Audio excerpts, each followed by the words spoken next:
बस बस बस ज़्यादा मोटा मोटा हाँ बस नीरव चलो बूढ़ा है ना,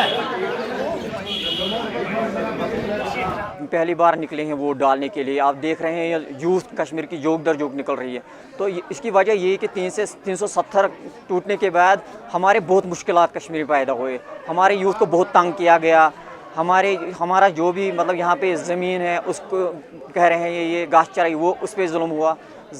यूथ को तंग कर रहे हैं, कोई ना कोई लीगल दे रहे हैं कि ये गलत कर रहे हैं काम, तो यूथ को बहुत तंग करें। तो यूथ यही सोच के निकले हैं आज कि हम चेंज करेंगे। बदलना चाहिए, बदलने के लिए तो वोट डालते हैं हम, क्योंकि हमने बहुत कुछ देखा है, बहुत सियासत देखी। मैं पिछले आए they are coming here and getting their votes and for getting us always, so we are completing our duty.